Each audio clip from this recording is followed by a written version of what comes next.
Hoje é o Dia Nacional da Conscientização Climática, que nos leva a refletir sobre as nossas ações e como estão impactando o planeta Terra. E mais do que isso, entender que está na hora de agir para evitar problemas como esse, aqui de alagamentos na cidade de Peruíbe e tantos outros que todas as cidades da região estão enfrentando. Então, sobre isso a gente vai ver uma matéria bem interessante agora. Chuvas previstas para um mês inteiro, caindo em um dia. Termômetros passando da casa dos 40 graus. Ressacas cada vez mais fortes. Casas sendo tomadas por água. E pessoas perdendo tudo. Nas últimas semanas, Peruíbe foi uma das cidades mais castigadas da Baixada. Muitos bairros ficaram embaixo d'água. Quase 500 pessoas tiveram de deixar suas casas. Como explicar tanto desastre? Há vários anos, nós já estamos tendo um oceano que a gente chama de febril, muito mais quente do que o normal. Um oceano que está mais quente do que o normal joga mais umidade para a atmosfera. Então, primeiro aumentou a umidade. Quando ele está mais quente, febril, as massas muitas vezes se deslocam menos do que deveriam, porque o oceano está quente, então elas não vão em direção ao oceano. Então a gente passa a ter mais calor atmosférico também num planeta cada vez mais quente. E aí vem o terceiro ponto. A gente tem as regiões polares, no nosso caso aqui no Brasil, mais próximo da Antártica, sofrendo fortes impactos desse aquecimento da atmosfera e do oceano. Então, cada vez chuvas mais frequentes e mais intensas atingindo a região. Não é de hoje que esses problemas vêm acontecendo. Planos existem, mas precisam ser efetivamente colocados em prática. Todo ano a gente tem recorrentemente essas tragédias, o que nós, né, da área do planejamento urbano, chamamos de tragédias anunciadas, né?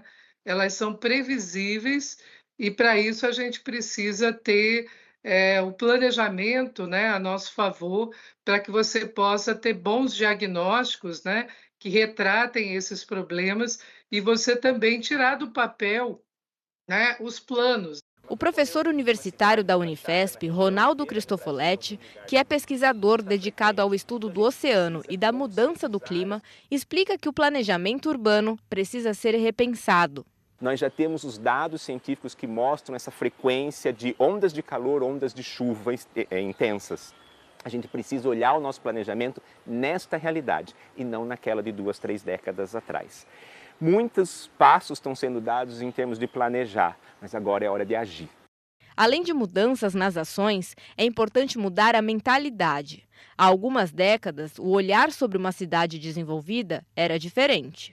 A gente vem de uma mentalidade ainda de décadas atrás de que desenvolvimento era grandes cidades, muitos concretos, muitos prédios. É isso que nos levou à situação atual de hoje. Hoje nós temos que entender que um lugar desenvolvido, sustentável, são as regiões com mais áreas naturais protegidas, que valorizam o seu verde, os seus ecossistemas, os manguezais, as restingas, a qualidade das praias. Vários estudos estão saindo que mostram que é muito mais barato investir na conservação das áreas naturais que nos protegem do que depois ter que investir na recuperação daquilo que foi destruído.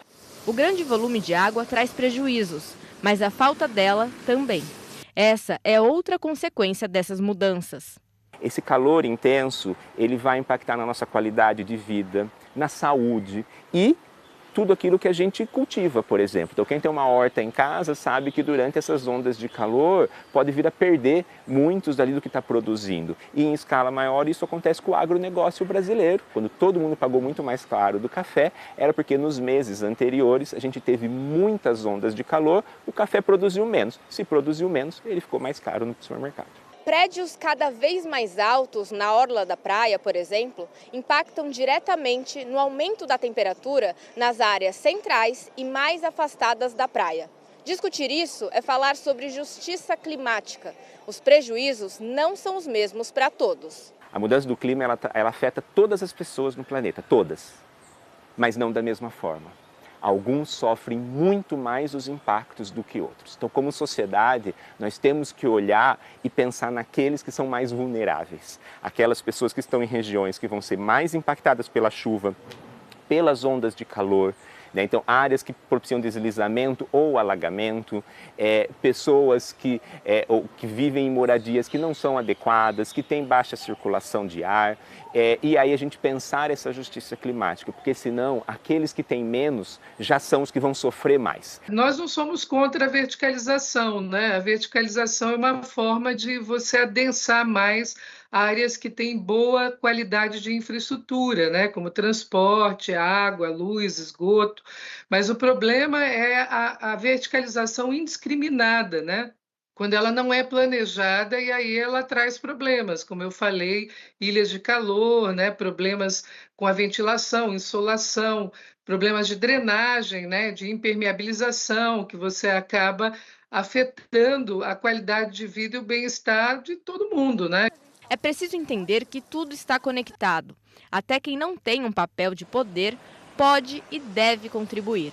Uma ação que vai realmente minimizar os impactos da mudança do clima, o que a gente chama da adaptação climática, ela demora.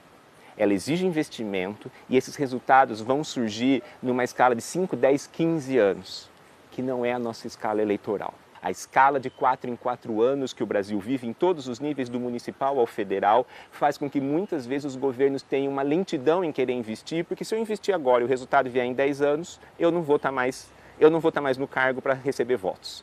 Então a gente precisa que a população apoie, cobre e aceite essas ações que vêm em maior escala de tempo, para entender que elas vão beneficiar todo mundo. Falar das mudanças climáticas com o objetivo de conscientizar não é ser alarmista, é chamar a atenção para um problema que não é futuro, é de agora. O ser humano causou a mudança do clima, então ele tem que ser o responsável por mudar a causa e fazer com que minimize esses impactos. Nós somos partes do problema, causadores do problema e não só as vítimas do problema.